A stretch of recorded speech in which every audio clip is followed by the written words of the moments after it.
Good morning, Panthers. Today is April 14th. It's kind of a crummy day outside. The weather hasn't been cooperating the last couple of days. We're going to get ready to start week 4 of virtual learning. But we do have some birthdays that we want to acknowledge from not only today, but also yesterday, April 13th. April 13th was Austin's birthday in Miss McAuley's class. Happy birthday, Austin. Also, in Miss Hubbard's class, it was Kellen's birthday. Happy birthday, Kellen. He's also in first grade. And in kindergarten, we had Ariana in Miss Austin's class. Happy birthday to you guys from yesterday. And today's birthday is April 14th. We have Lev, who is in 3rd grade in Mr. K's class. Happy birthday, Lev. And we also have Anaya, who is in Miss Stiles' class. She's also in 3rd grade. Happy birthday to all of you guys. And I hope that week 4 virtual learning goes good for families and students. Today, I have kind of selected some books that Mr. Williams has read his children.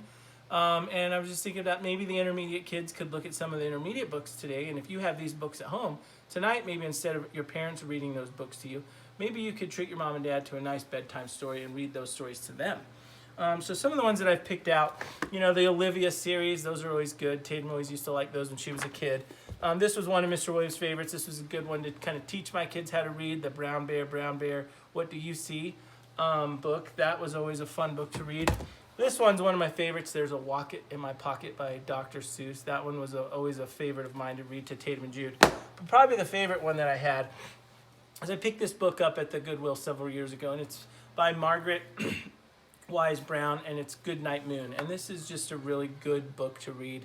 And kids, if you have this book at home, maybe try to read this book tonight to mom and dad. Maybe for the intermediate kids, we have some more of, like The Guts. That's a good book that I know a lot of intermediate kids have read.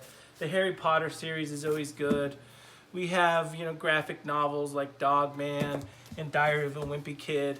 And those are books that, I've seen a lot of kids at school reading. I wanted to talk just a brief moment because Tatum and I are actually doing a book study and trying to keep ourselves busy. And we are reading a book called The Outsiders. And Tatum and I are reading that simultaneously. And then that gives us something to discuss about what we've thought of the book so far.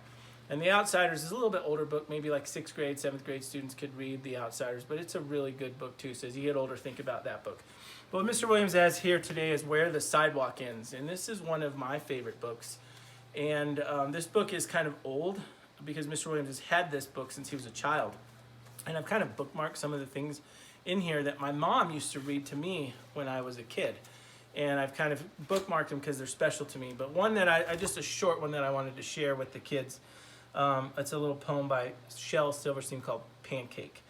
And it goes like this. It says, "Who wants a pancake? Sweet and piping hot.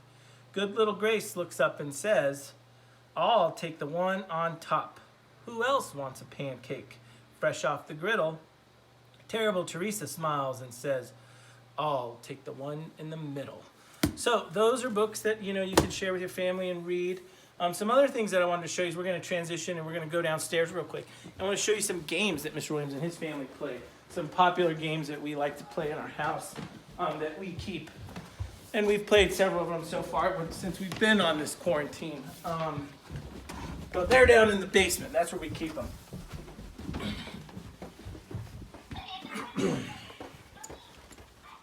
So I know lots of kids know what these are. You guys have all seen these. We want to kind of, video games are fun. They're good. But, try to limit those video games as much as you can. And here's some games that I've kind of selected that we've played as a family. One of Mr. Williams' favorite games that he likes to play with Jude is chess.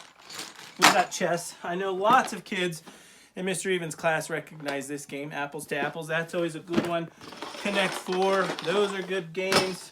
Risk. We played Risk a couple weeks ago. That's a very, very long game. It takes a long, long time to play. Another long game is Monopoly. That's a fun game if you guys have that one at home. Candyland. Always a favorite of Mr. Williams. This one makes me laugh, and this is one of the ones that we have a lot of fun playing, Headbands. Those are all good games. So maybe when you and your family are kind of looking for stuff to do what Mr. Williams did, go down in the basement or wherever you store those games, pull out a few of those games and have a family game night to kind of kill some time. One of the other things Mr. Williams does is he builds a lot of puzzles. And here are some of the puzzles that I built and I've actually glued them together. This puzzle is of a car that we made there. This puzzle here is of like a bunch of magazines. That one was really fun to put together. And then down here we have one that is of a bunch of movies that Mr. Williams has glued together. And we also have a Coca-Cola one here somewhere. But I wanted to show you guys real quickly one that I just finished. So come on in here. Jude, cut the sound real quick. Okay. So we have here one that we just finished. And it's kind of got a Colorado theme to it. And it was pretty fun to do. And all these things are in Colorado. And we're starting a new one here, which is a Cocoa puzzle, which will look like this when it's done. So, just a few ideas I thought I'd toss out to you and your family, so you guys had maybe some things to do on a kind of cold and day where you may have to stay inside. I'm glad that we're on week 4. I hope everyone is still doing well. Hope everyone is healthy. And like I always say, make sure you're practicing that learner profile at home. Be kind to mom and dad, and be kind to your brothers and sisters. Go Panthers!